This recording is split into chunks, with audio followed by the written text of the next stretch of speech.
Hi, my name's Tony, and I used to be an adventurer like you. But then my crush started paying me $100,000 for each date we had. Before I tell you more, please remember to like and subscribe. Give the video a thumbs up, and hit that notification bell icon to show your support for me. There she was, the most beautiful gal in all the land, seated in the cafe on my way to work. Every day I see her beautiful smile as she nonchalantly makes conversation with those around her, like she had no care in the world. I knew she was a girl with the kind of money I could never afford to even look at. Yet, there she was, every day, just hanging out in some dusty cafe, sipping fancy drinks and hanging out. I was fascinated and drawn to her. I didn't even know her name, but what I didn't know was that she knew mine. Usually when I walked back home, she was already gone. Except for this afternoon. I was walking back from the peanut butter factory, still dressed in overalls, when I passed the corner where the cursed cafe was located. That's the actual name, it's not actually cursed.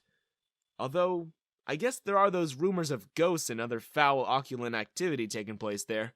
Anyways, I thought as I was nearing the cafe, what did it matter if there were rumors when I was the one cursed with seeing a lifestyle I could never have whenever I walked by and saw her there? As if by Murphy's guiding hand, on this fateful day, I decided not to take off my factory uniform, since I was planning to wash it later. I saw her sitting there at her usual spot, but instead of being surrounded by a crowd of socialites and buffoonish jocks, she was alone.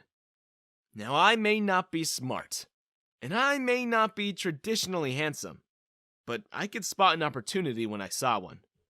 I nervously made my way inside the cafe and went up to the counter. Hi, welcome to Cursed Cafe. My name's Denise, serving you the freshest fruit-based coffee alternatives this side of the block. A waitress greeted me warmly. I will have just a coffee, please, I replied while glancing over at my crush nervously. Oh, that's Veronica over there, the waitress said, following my gaze. We all call her Ronnie, she continued. She's practically furniture. Now, as for your coffee, she continued, not missing a beat, we don't actually sell coffee here, so you'll be having our very berry espresso. Smoothie. Patent pending. I would recommend you take one over to her as well, she said with a wink. What? I thought, trying to understand the information overload that just happened to my occupied brain. Whatever. The very berry... O's? Yeah, I'll take two. We work on a pay what you think it's worth policy, as studies show people are willing to pay more when people have no idea how much something costs, she stated in a vaguely helpful way. Fine, here's $16 and a $4 tip, I said as I took the drink and backed away before I got a sales pitch for another drink. I walked over to her table and politely tried to grab her attention. Her eyes seemed to be locked with an intense stare on two sealed envelopes on the table. She slowly strolled her gaze up my body with that same intense look, and finally gestured over at the empty seat opposite of her on the table.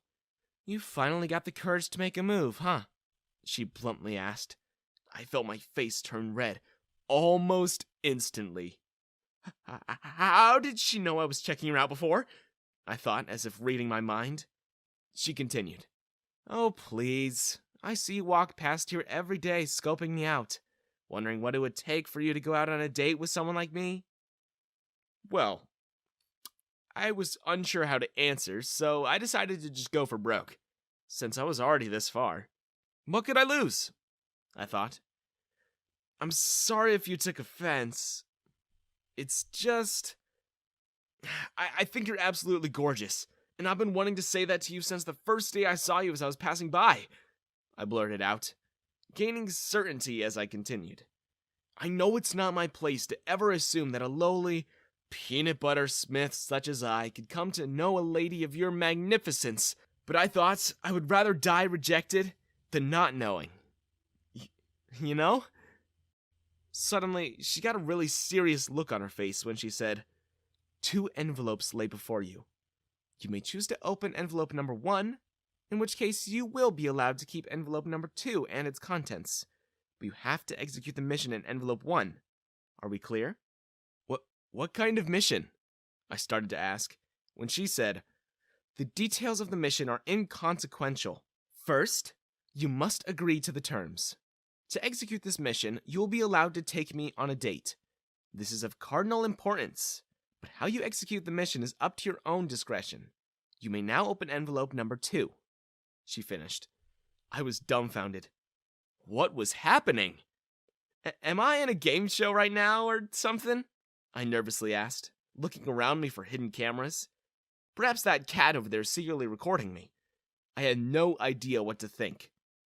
But I decided to open envelope number 2. I almost yelled out in shock as I saw what was inside. I had no idea what I was getting myself into. But inside that envelope, I found what seemed to be around $100,000, if I had to estimate. $100,000, she exclaimed with a slightly manic smile. That's right. You will receive $100,000 every time you go on a date with me. And that's in advance, so you can prepare for the mission. She continued as if all this was just common sense knowledge. Do you continue? Or walk away? She asked, staring into my very soul. I had many dreams in life, but never had I ever dreamed to be in this situation. I don't know what to do, I thought, as I tried to do some mental math.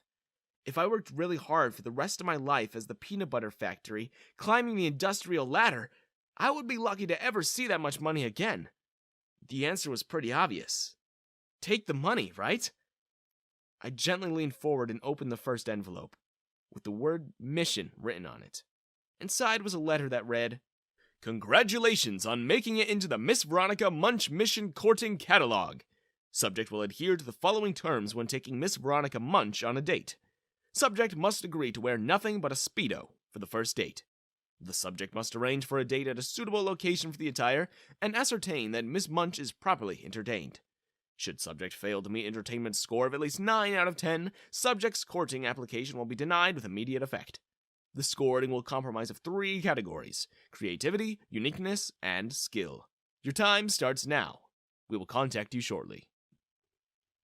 When I looked up again, she was gone, leaving nothing but the mission paper and the $100,000. Time? Courting application? Scoring?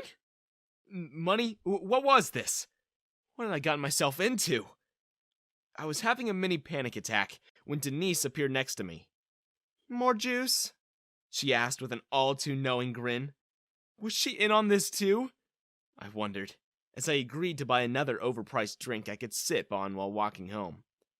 I tried to fall asleep, but after an hour of shifting about uncomfortably in my bed, I decided to do the only logical thing you can do when you get recruited on some insane dating mission for $100,000.